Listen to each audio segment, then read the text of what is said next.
I'd like to call on Superintendent Rechless to come up and say a few words. Thank you very much.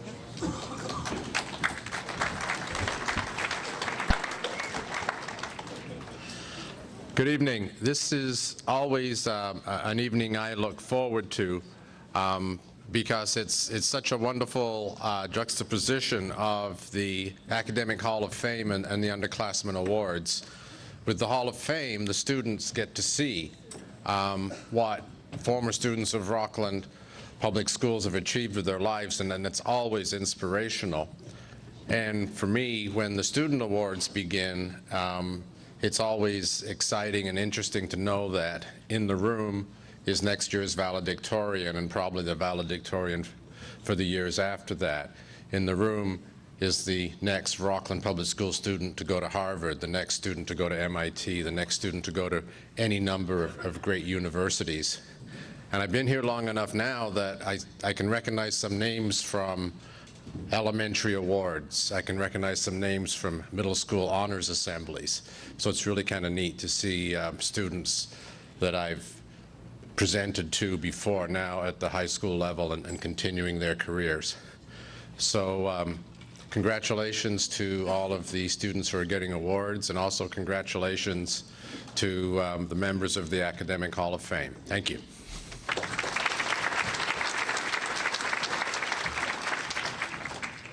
This time I'd like to call on Kathy Paulding. She's the chairperson of the Academic Hall of Fame.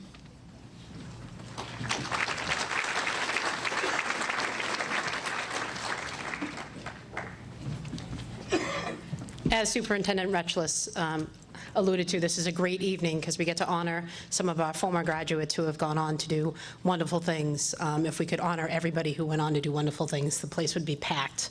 But we only have an opportunity to do a few of the people, and the students who are sitting here and being honored tonight, we know that a lot of them will be coming back to receive some of the same honor in the future, and it's heartwarming to know that that's what we're working towards. So I will begin the academic awards recipients for this year. The first one is Susan Jean Darwin from class of 1979. She was voted by her class as most likely to succeed. She certainly has done that. Her success in life is really a continuation of her outstanding high school career, which is filled with both academic and athletic accomplishments and versatilities. In high school, Susan was a cheerleader for 3 years, a member of the National Honor Society, Secretary of Student Government, and a nominee for Miss Rockland. She also served on the Guidance Advisory Council and the Rally Committee. After graduating from Rockland High School as valedictorian in 1979, Suzanne attended Holy Cross College in Worcester, where she graduated 4 years later, magna cum laude, with a bachelor's degree in economics and accounting. She then joined the firm Price Waterhouse, where she worked in their entrepreneurial service practices. At that time, she relocated to San Francisco, where she specialized in wine and technology industries. After 6 years, she left Price Waterhouse and attended Stanford University's Graduate School of Business, where she obtained her master's degree in business administration. After graduate school, Suzanne returned to Price Waterhouse, where she pioneered the development of a new technology-focused consulting practice for the firm. Ultimately, her entrepreneurial spirit led her to leave the firm and launch her own consulting service, which she ran for 4 years before joining a startup technology company as their Western Regional General Manager, helping them to grow to a leader in their field. While she focused on technology for most of her career at PW, she never lost her passion for the wine industry. In 2003, she redirected her entrepreneurial interests toward the wine sector. Over the last 13 years, she has owned and managed a wine marketing and distribution business, as well as a California-themed wine bar restaurant concept for the Asian market. She relocated to Hong Kong and to spearhead the development of what is recognized as the best wine bar in the territory, Today, Suzanne remains a principal partner in the California Vintage Asian-focused wine bar, which is preparing to launch new venues in Singapore this fall. She also served as California wine expert for a boutique West Coast wine retailer.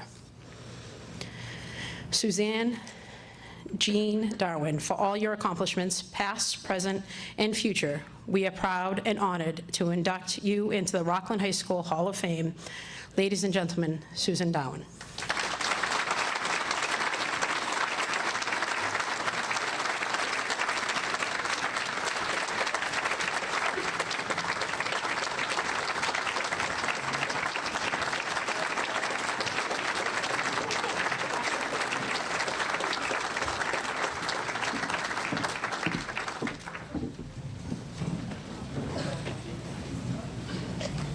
Sign of age right here.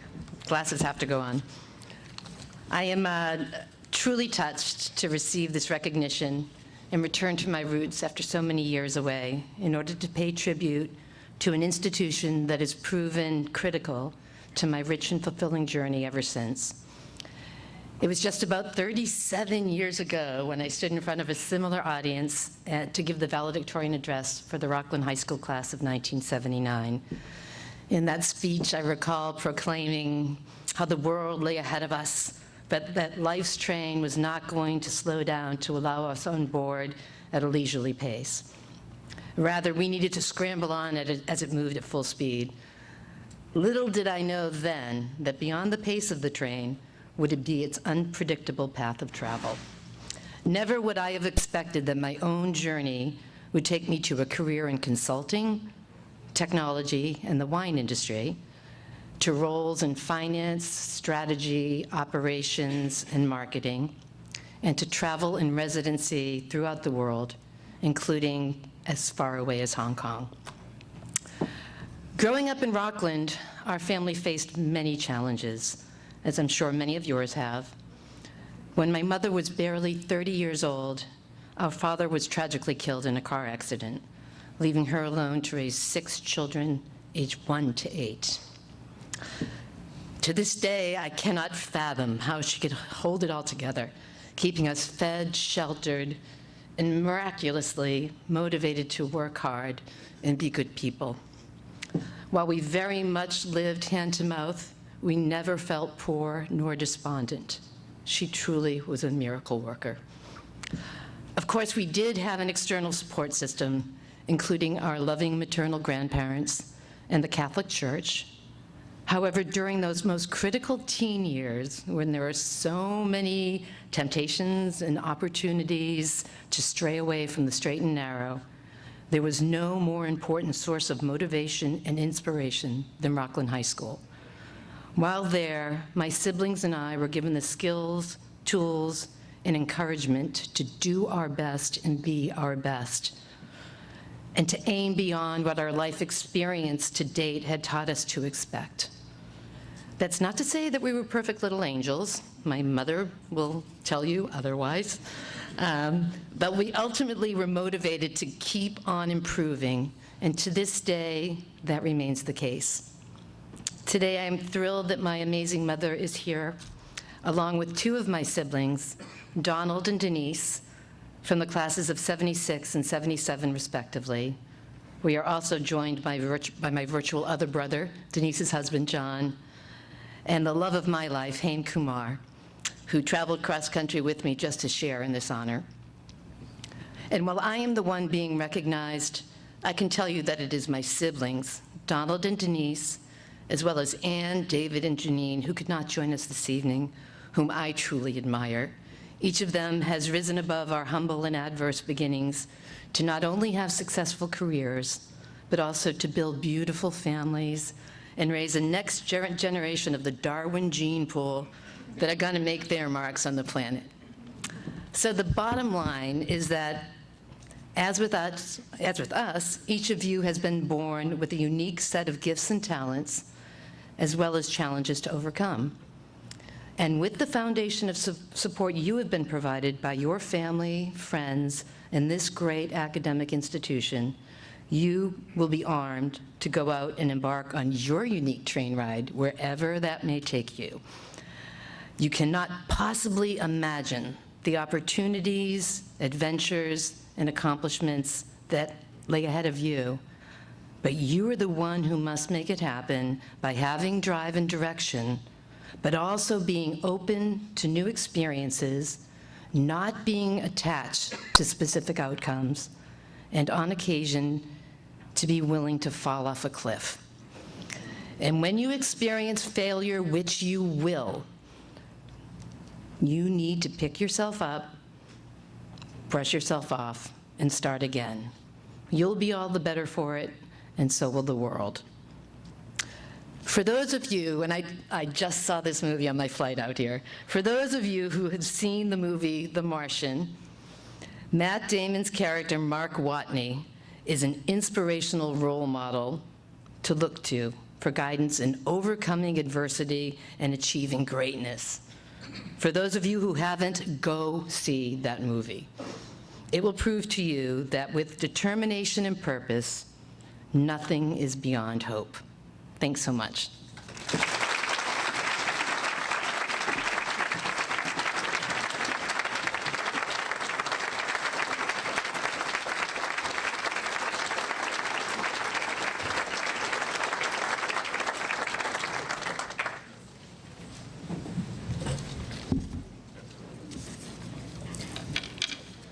Thank you. For our next inductee, Janet Colburn Beggin graduated from Rockland High School in the class of 1982. In high school, Janet played sports, including soccer, for 4 years and basketball for 3 years. She was a member of the National Honor Society and vice president of NHS her senior year. Janet was voted most likely to succeed by her senior class. After high school, Janet earned a Bachelor's of Science in Computer Science from Rensselaer Polytechnical Institute. She attained her master's degree in computer engineering from Boston University in 1987, a year after graduating. Janet worked for 12 years in the high-tech industry before entering the field of education in 1998. She earned another master's degree, this time in elementary education, from Lesley University in 1999. Janet became interested in the impact of the Montessori learning model could have on children. When she completed Montessori training, she returned to the classroom as an early childhood Montessori teacher. She then taught for 4 years in a tuition-free Montessori-inspired after-school program that she helped launch for elementary-age children in the Acre, a neighborhood of the Haverhill city center that is plagued by crime and poverty. Janet started her work in the public sector Montessori education in 2001. When she began work to form a founding group for the Haverhill First Charter School, Hillview Montessori Charter Public School. She continued to serve as the founding chair of the Board of Trustees and later as the school's executive director for 4 years. In 2006, Janet was inducted into the YMCA Academy of Women for outstanding leadership, significant achievements, and personal empowerment. Janet launched Urban Village Montessori in March 2015 as a way to support Haverhill's revitalization by providing access to this unique educational approach in the city's Acre neighborhood.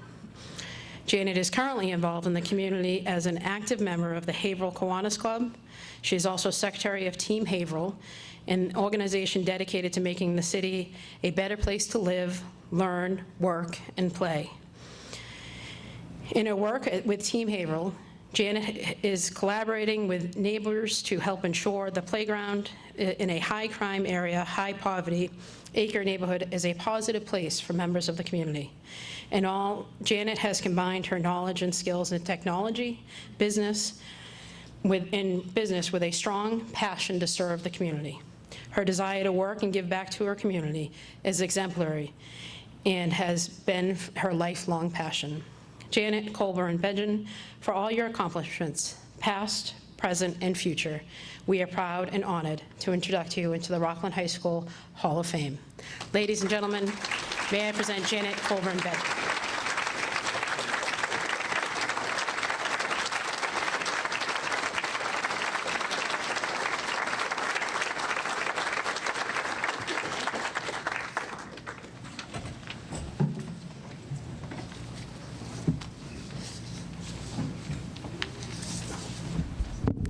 Thank you. Oops. I am truly honored to have been selected for induction into the Rockland High School Academic Hall of Fame, and I am thankful for everyone who has made this possible. Often in life, great accomplishments are associated with one or two people. Over the years, I've come to realize that most significant accomplishments are the result of many whose names never come to light, as in the case of my parents and my husband, who have never really been in the limelight, but without whose unwavering support, I would never have accomplished all that has been credited to me. I can never fully express my gratitude to them and to all of my family who has supported me through the years, and some of whom are here today. I'd like to thank the committee for selecting me and all the many people who supported me during my high school years. High school can be a challenging time socially, and you often feel it is hard to be yourself, especially when you are the nerdy class valedictorian. At least that's the way it can feel sometimes. But I had a group of friends who accepted me for who I was, and with whom I could blow off steam on the weekends. And now, over 30 years later, I am still in touch with these friends, and some of them are here today to support me. So thank you for your friendship. I'd also like to thank all my grade school and high school teachers, coaches, and staff, many of whom I still remember fondly. The Rockland school system has had a significant impact on my life's endeavors. As I was preparing to accept this award, initially I thought about my life's work, first as a computer engineer and then as a teacher and founder of 2 schools. Next, I thought about my time in the Rockland schools. As I'm quite a bit older than many people here, I couldn't remember all the details of my years in school, but certain teachers and experiences stood out. Then, as I looked back at elementary and high school records and mementos, it became clear how profoundly these teachers and experiences impacted my life. Who knew when I was only in junior high school, as they called it back then, that I would pursue a career in computer science and engineering at Bell Labs, one of the foremost research and development companies? Perhaps Ms. Dickinson and Ms. Paulding knew when they recommended me for a gifted and talented program, creating an educational plan that included some of the following goals. And I actually have my original educational plan. They wanted me to research areas of interest in science, to provide me with an opportunity to use the computer and to develop her writing skills, which I use constantly. So perhaps at that time, they knew what lay ahead for me in the future, even when I didn't.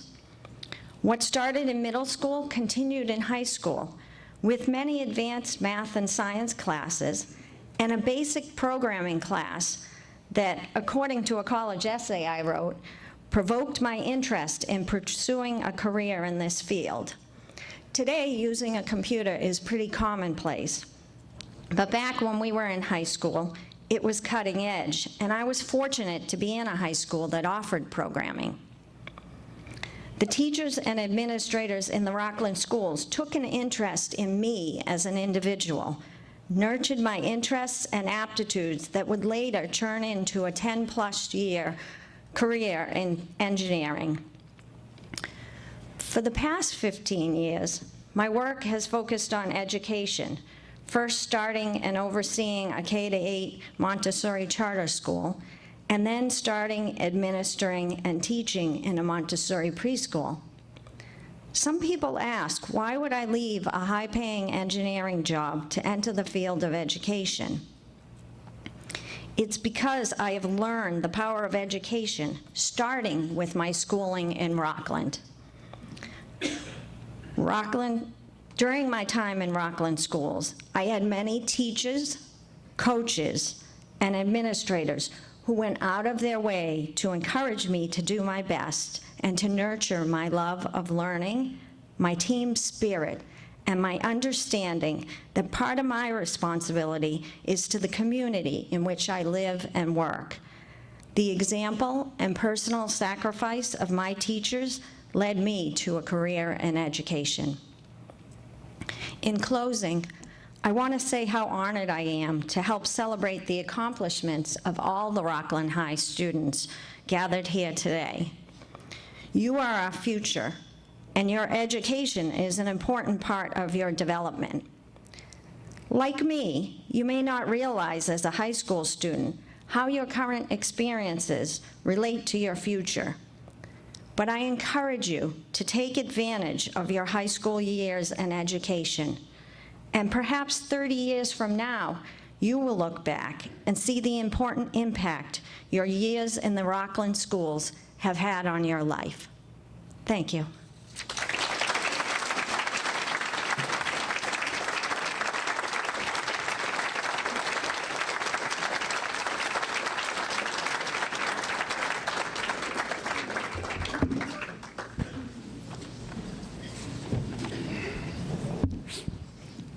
Thank you. And the next honoree, I'd like to introduce David Oliver Huzi.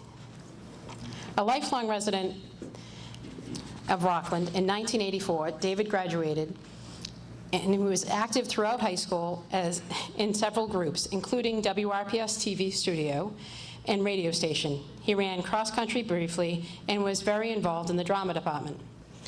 He's the only person ever from RHS to win the Best Actor Award all 4 years, as he participated in the annual Tournament of Plays at Rockland High School.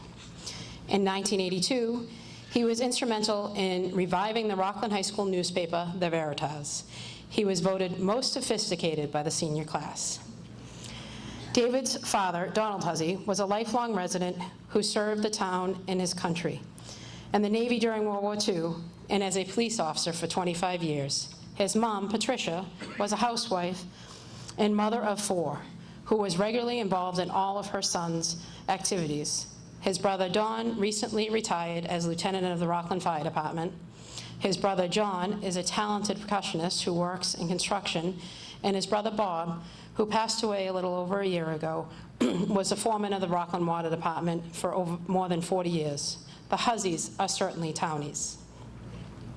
After high school, David attended the University of Hartford in Connecticut, majoring in English with a minor in the theater arts. Hoping to become an English teacher, life had other plans. A major performing opportunity came his way, and David decided to leave school behind for the time being and pursue his dream of being an entertainer.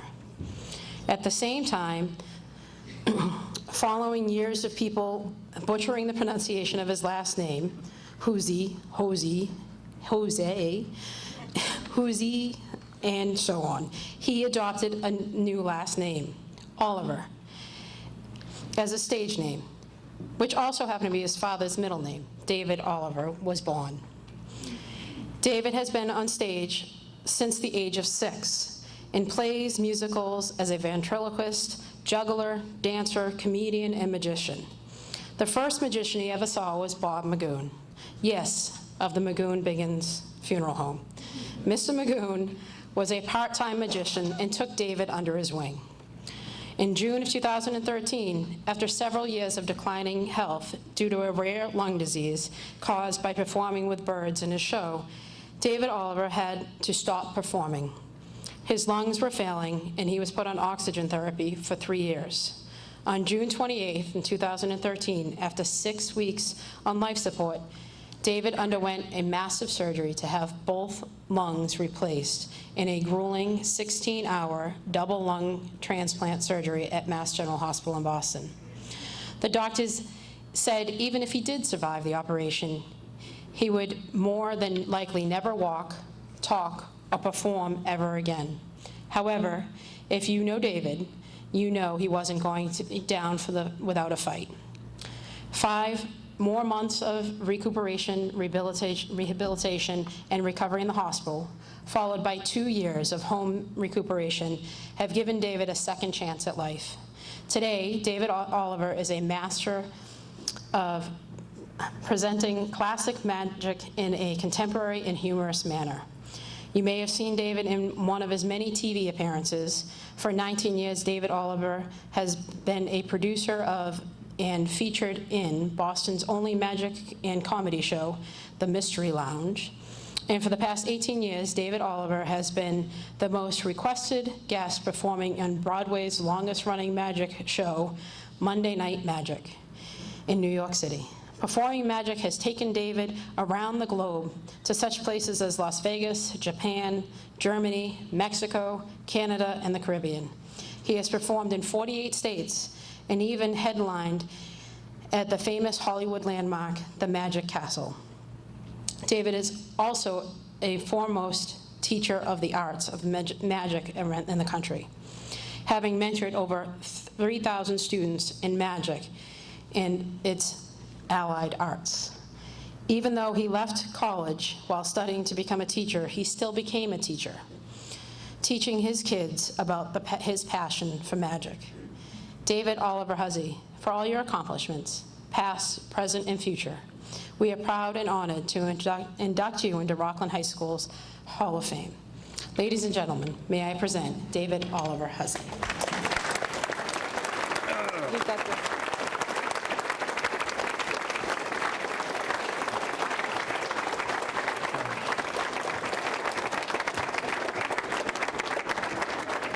Thank you so much. Congratulations. Thanks. Wow. And they spelled it right. After all that time. Wow, that's great. In case you guys didn't get a chance to see this, that's what they look like. Wow, I had a prepared speech much like the two lovely ladies before me. How about another round of applause for our other two inductees this evening? Very inspirational stories. Wonderful, wonderful people. I had some notes written, but I thought I'd speak from the heart rather than trying to read some memorized thing for myself. That's just not my style.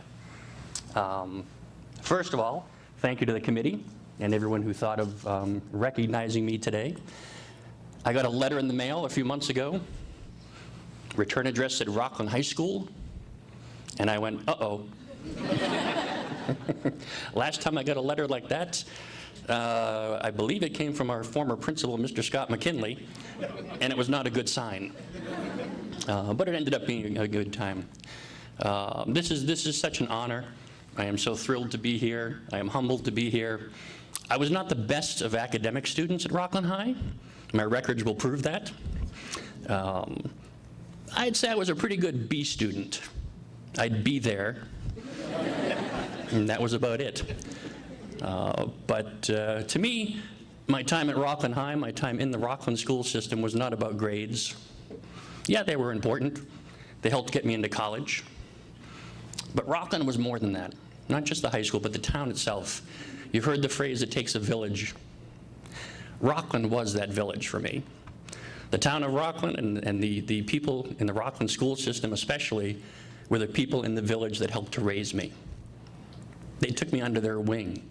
Even though Rockland is about the bulldogs, they were also about the underdogs. They took care of those of us that were sort of on the fringe.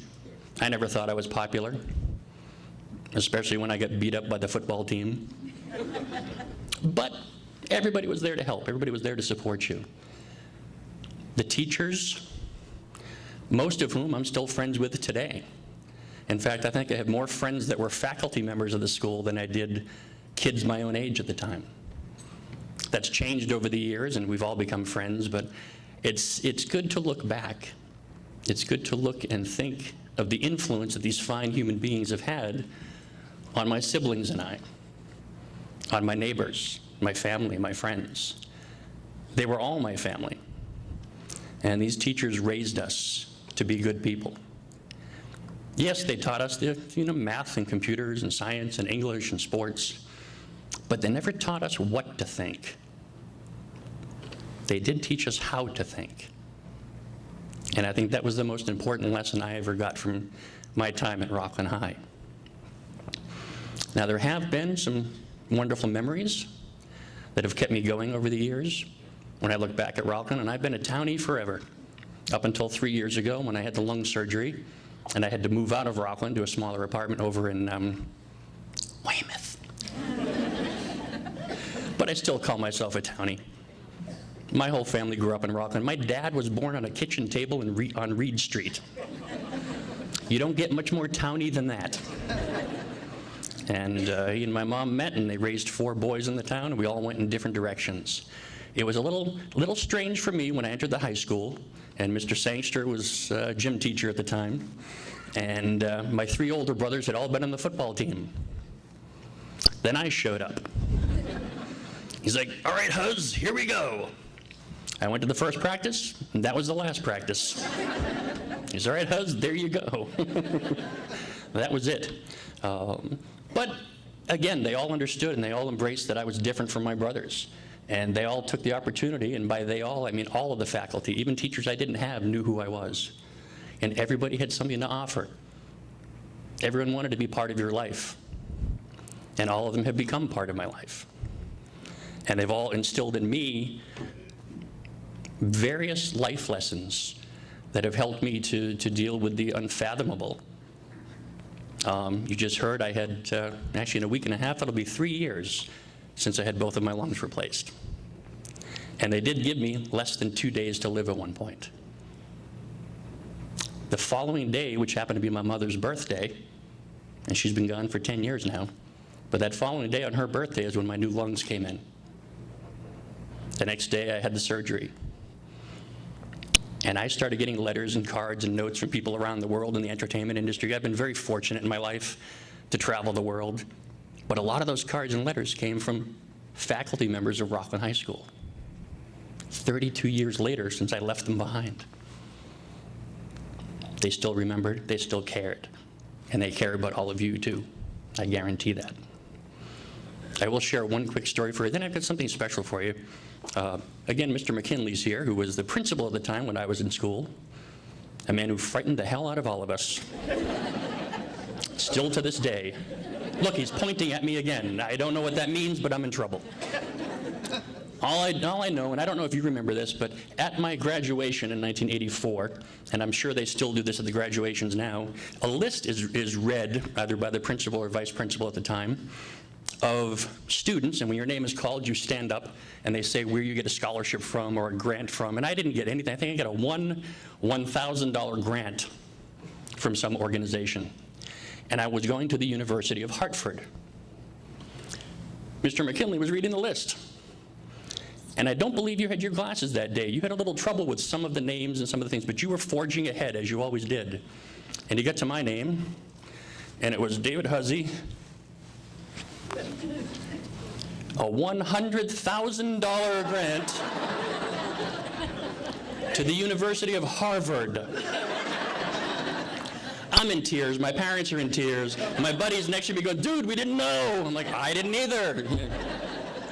And that was a really hard story to talk about at my 5th reunion. "Hey, how was Harvard?" "Don't remember." So. But what I do remember is the love and support that everyone here in Rockland has given me over the years, and I couldn't be where I am today without it. I love Rockland. I love Rockland High. I love all the people who have been there for me, have been there for my family, and I know they'll be there for you too. That being said, I could either go on with a little bit more of a speech, or would you like to see a little bit of what I do? Yeah? All right, a speech it is. No, I'll come around front because I don't even think I need the microphone. That's the first trick. It's another microphone. Some people you just have to help. Hey, quick, everybody put up both hands. Everybody. Everyone. You have to put the drink down, sir. Welcome back to Rockland. Yeah, hands out. Everyone wiggle your fingers. Hands above your heads. Give me your wallets. Sorry, I work in New York a lot. Actually, everybody hands out again. Everyone turn both hands so your thumbs point at the floor. Thumbs at the floor. That's the down part. Yep. Take your left hand. That's the one on this side. It makes an L for left. You know who you are. Take your left hand, put it over your right so your hands are palm to palm, and lock your fingers. Keep your thumbs pointed at the ground, and without bending your elbows, everyone take both thumbs, and go like this.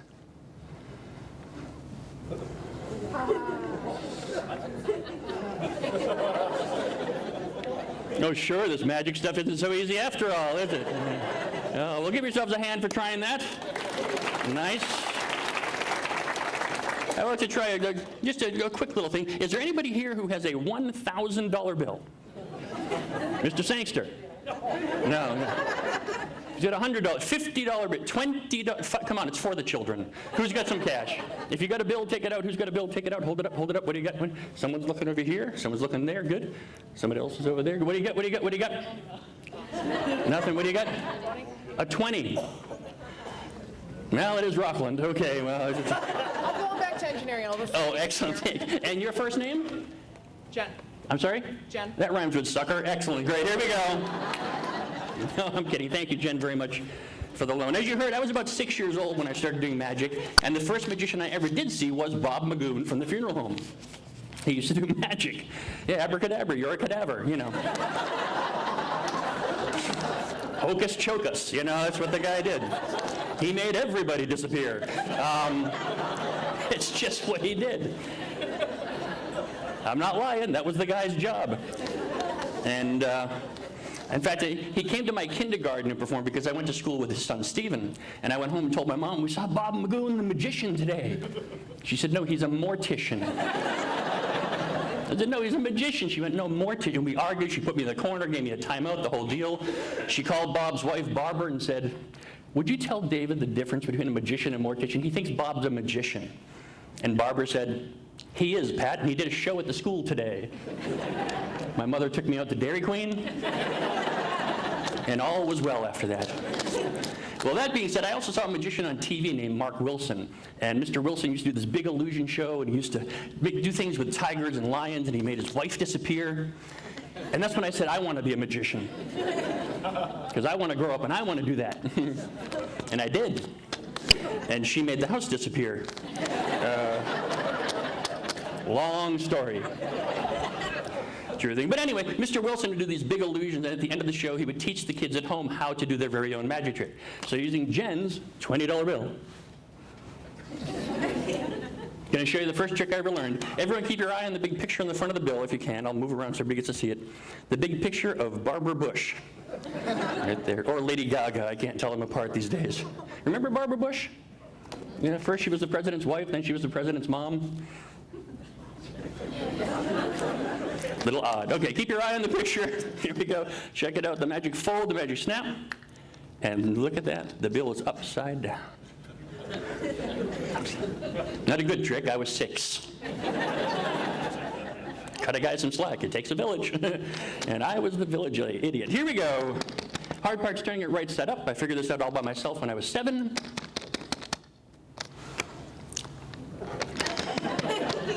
Thank you very much. You get with a Rockland education. It's just, you know, it was all good with you. Whoops. And good night. You got another one? No, no, this wasn't part of the show. Ooh, magic, magic. Now, see, when I went to Rockland High, they taught me about on-the-spot problem solving, how to communicate, how to negotiate. Apparently, I didn't learn much. Got an idea? Got an idea? We'll do it with a 10. No, what the heck? How about a 5? Oh, come on, laugh it up, miss. I want to help the magician. Yeah. Good thinking, Scarecrow. Here we go. Hopefully the most amazing trick you'll ever see this closely at the fingertips. Check it out. The magic fold, the magic squeeze, the magic snap, and the magic wiggle. I do the squeeze, the fold, the snap. Jen, you have to stand up and do the magic wiggle. It's worth $20. I can wait.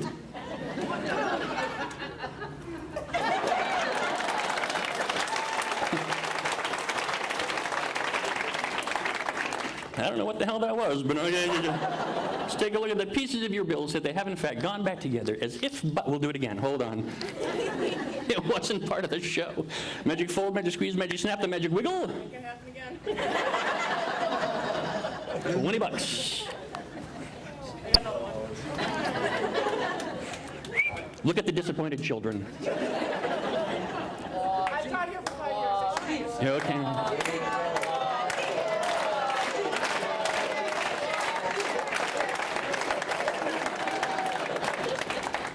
Another thing they taught me at Rockland, never fall to peer pressure. Apparently the magic seizure didn't help, but let's take a look at the pieces of your bills, see if they have in fact gone, but we'll do a rope trick instead. How's that? Oh, one more idea. Sorry, Jen. One last idea, only because I wasn't thinking. We get the magic fold, the magic squeeze, the magic snap, magic wiggle. We also need the magic, the magic Scotch tape, good. No, how about the magic fire? Come on, it's only a 20. Or a gallon of gas when the election's over. Here we go. Like I'm lying. Here we go, the magic fire. Ow, ow, ow, ow, ow, ow. Thank you for laughing at my pain. The magic squeeze, the magic snap, the magic wiggle. Yeah, whatever. Let's take a look at the pieces of your bills, see if they have in fact gone back together. No Scotch tape, no rubber cement, no applause. Oh, it was a lot better than that. And Jen, you're the big winner. Come on down. I'll meet you halfway. How's that? This is for you, my dear. If you put this underneath your pillow, tomorrow morning it'll be a tooth. Can I do one more? Would that be okay? Just one? Would that be all right? How about the rest of you? Would that be okay? All right, I'm going to actually, I think I'm going to break a little bit of a magician's rule here. I'm going to show you a trick and then I'm going to teach you how to do it because it's all about education. That wasn't it. Real quick. One of the first tricks I ever learned involves a little handkerchief. You wave it up and down until it gets smaller and smaller, and then it disappears. Check this out. I learned this from Bob Magoon. Pardon my coffin. Here we go. Thank you for noticing. Here we go. It's not getting small. Oh, you know what? I forgot the magic words. Anyone know any magic words? Have a banana. Thank you. Anybody else? I'm from Canada. Welcome to the country. That's nice. Anyone else? Nope. No magic words? Presto. Do the Hokey-Pokey. That's good. You know the guy that wrote that song, the Hokey-Pokey, passed away about a month ago? He was 106 years old. Yeah, I didn't realize it was that old. I thought it was earlier than that. I didn't realize he was that old. It took him 4 days to bury him, though. First day, they put his right foot in. Right foot out. Yeah, you grown. You're the one who's going to use it. I know you're using it. He's writing it down. Here, let's all try Hocus Pocus all together. Now, let's try the together part. Here we go. Not bad. Just the gentlemen. Just the ladies. Ooh. Just Mr. Cron. Very authoritative. I like that. And look, the handkerchief goes, and it jumps over here in my pocket where it folds itself neatly. I'll do it again for those of you who were stunned into apathy the first time. It goes in the pocket, Hocus Pocus, and yes, back where it belongs. I'll do it again. Here we go. And I'll keep doing it until you like it. Goes in the hand, gone, jumps over here into the pocket, thusly. Ta-da. Huh? Oh, the other, no. I know what they're, nope. Not over there either. Perfect. Excellent. Both? What do you think? I'm a magician? Ah, well, great. Thanks, but the yoke's on you. Ooh. No, please don't stop. Please don't. Now, I promised I'd teach you how to do it. I don't break my promises. That's another thing I learned at Rockland High. I keep my promises. It's true. But I need everyone to make a promise to me. Hold up one hand. Repeat after me. Say, I. And then say your name. There's always one. Do solemnly swear to never, ever, never, wiki, never, to almost never reveal the magic trick secret I'm about to learn from the world's greatest magician, David Oliver. And I promise to never repeat what other people say. Bless you. It's very, very simple. Yeah, see, this is what happens when you quit the University of Hartford. This is what you do for a living. So, stay in school. You'll be better off. What you need are 2 handkerchiefs and an egg with a hole in it. Now, it's important the handkerchiefs are clean and not green, if you know what I mean. And they have to be the same color. I had to explain that twice in Weymouth, but you got to be the same color. And what you do is you take 1 handkerchief. Oh, the other thing you need is an egg with a hole in it. I use a fake egg because I do a lot of shows, but when you guys get home, wait for Mom and Dad to go to sleep because you don't want to bother them. Open the fridge, take out an egg, punch out all the cookie stuff, let it drip out. Wash the egg in vinegar for an hour, put it in tin foil, aluminum foil, stick it in the microwave on high for about an hour. When the fire trucks leave, now just get yourself a plastic egg because, you know, Easter's right around the corner, and they're easy to find. Take 1 handkerchief, crumple it into a little ball, and put it way down deep inside of a pocket before you start. Don't let it stick out. That wouldn't fool the Kardashians. Okay, so fold it up nice and small, put it way down deep. Everybody got that so far? Okay, you can use pants pocket, jacket pocket, whatever. Take the other handkerchief and the egg with the hole in it and put it somewhere till it's time to do the trick. When it's time to do the trick, you take it out, wave it up and down, and you poke the handkerchief into the hole in the egg. You get all of your friends to say the magic words. Okay, you get all of your friends to say the magic words. And you say, look, it's here in my pocket. You go the pocket, the hand, the pan, the pocket. Finally, they say, open both hands, and you say, aha, the yolk's on you, and everybody claps. Okay, pretty simple? Yeah. Oh yeah, hey, don't do this. If they can see the hole, that's not a good trick. You'll fool yourself, but you'll spend the 6-year plan at Rockland High. Yeah, oh, cool. If this does happen, make sure you stick it all the way. But if it does happen, there's an easy way of fixing it. Say the real magic words, Rockland High rocks. Snap your fingers and take the hole off of the egg. Then you go back to that glass that you started with in the beginning.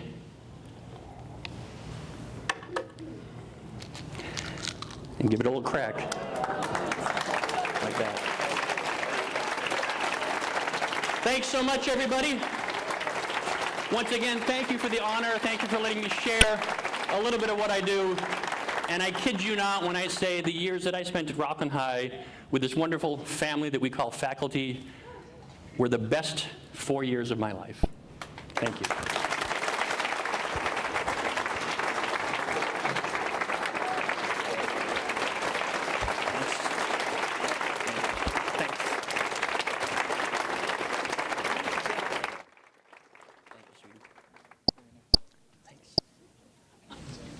Very excited to follow that act.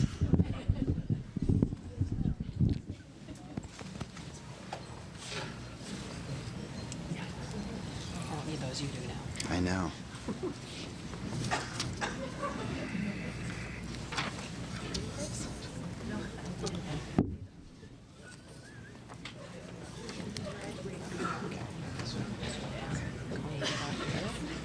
So the first award we have to give tonight is a National Leadership Award.